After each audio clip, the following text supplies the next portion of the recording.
बीडच्या मसाजोगचे सरपंच संतोष देशमुख यांच्या निर्घृण हत्येला आज 3 महिने पूर्ण झालेत। या प्रकरणी आरोपींना लवकरात लवकर फाशीची शिक्षा देण्यात यावी अशी मागणी करत बारामतीमध्ये सर्वधर्मीय निषेध मोर्चा काढण्यात आला आणि या मोर्चामध्ये संतोष देशमुख यांचे बंधू धनंजय देशमुख यांच्यासह कुटुंबीय सुद्धा सहभागी झालेले होते। ज्या खंडणी प्रकरणात माझ्या वडिलांचा जीव घेतला त्या खंडणीचे पैसे कोणाला पोहोचवले जात आहेत असा थेट सवाल वैभवी देशमुख हिने केलेला आहे।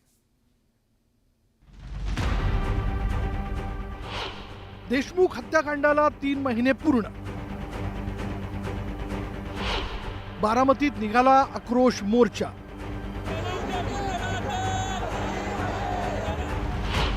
वैभवी देशमुखचा थेट सवाल।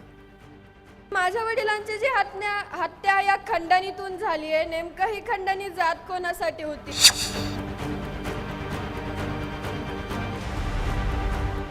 9 डिसेंबरला बीडच्या मस्साजोगचे संतोष देशमुख यांची अत्यंत निर्घृण हत्या करण्यात आली। या प्रकरणी वाल्मिक कराडसह अन्य आरोपी तुरुंगात आहेत।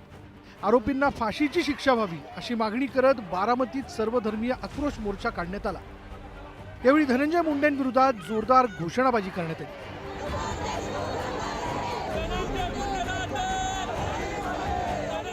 या मोर्चात संतोष देशमुख यांचे भाऊ धनंजय देशमुख आणि देशमुख यांची मुलगी वैभवी देशमुख सहभागी झाले होते। कसबामधील शिवाजी उद्यानातून या मोर्चाला सुरुवात झाली। हजारोंच्या संख्येने लोक या मोर्चात सहभागी झाले होते। ज्या खंडणी प्रकरणात माझ्या वडिलांना निर्घृणरित्या मारण्यात आलं ती खंडणी कोणाला जात होती असा थेट सवाल यावेळी वैभवीने केला। माझ्या वडिलांची जी हत्या या खंडणीतून झाली आहे, नेमकं ही खंडणी जात कोणासाठी होती आणि ती ठेवली कोणाकडे होती जे त्यांनी या लोकांना इथे पाठवले मसाजोगमध्ये? आणि नेमकं खरंच ताई मला सुद्धा हा प्रश्न पडलाय की माझ्या वडिलांचा नेमका गुन्हा काय होता, कारण की म्हणजे त्यांची इतकी क्रूरपणे हत्या झाली आहे। तिथं जी गुन्हेगारी वाढलेली आहे त्याला राजकीय पाठबळ पण दिलं गेलेलं होतं, हे वेळोवेळी सिद्ध झालेलं आहे। सगळ्या गोष्टी देशमुख कुटुंबियांना सांगायच्या आणि त्या ऐकायच्या यापेक्षा प्रत्येकानं आपल्याला जे काही भूमिका आहे आपली किंवा आपले जे काही अधिकार आहेत ते जर राबवले, ते जर प्रत्यक्षात आणले तर ह्या गुन्हेगारीला कायमचा आळा बसेल।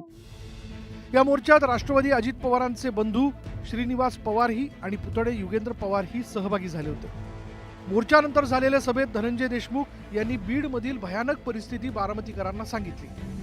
वाल्मिक कराडचं पहिल्यांदाच नाव घेत आमच्याकडील सगळे पुरावे मुख्यमंत्र्यांना लवकरच देणार असल्याचं ते म्हणाले। ज्या जिल्ह्यामध्ये काही प्रकार आहेत सध्या चालू, जेल प्रशासनानं काय काम केलंय, त्याच्यानंतर ही घटना घडल्यापासून राजकीय पुढाऱ्यांनी कुठं हस्तक्षेप केलाय याचे पुरावे आमच्याकडे आहेत। आम्ही लवकरच मुख्यमंत्री आणि उपमुख्यमंत्री साहेबांकडे देणार आहोत।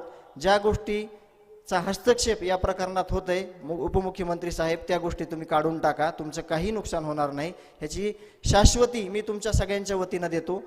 बीड जिल्ह्यातली जी घाण आहे ती आम्हाला उचलून टाकायची आहे, कारण की जी वेळ आज आमच्या कुटुंबावर आहे ती इतरांवर येऊ नये। आणि जर आज यांना शिक्षा नाही भेटली तर उद्या कोणी पण अरे रस्त्याने सुद्धा चलताना कोणाला जिवंत नाही सोडायचं।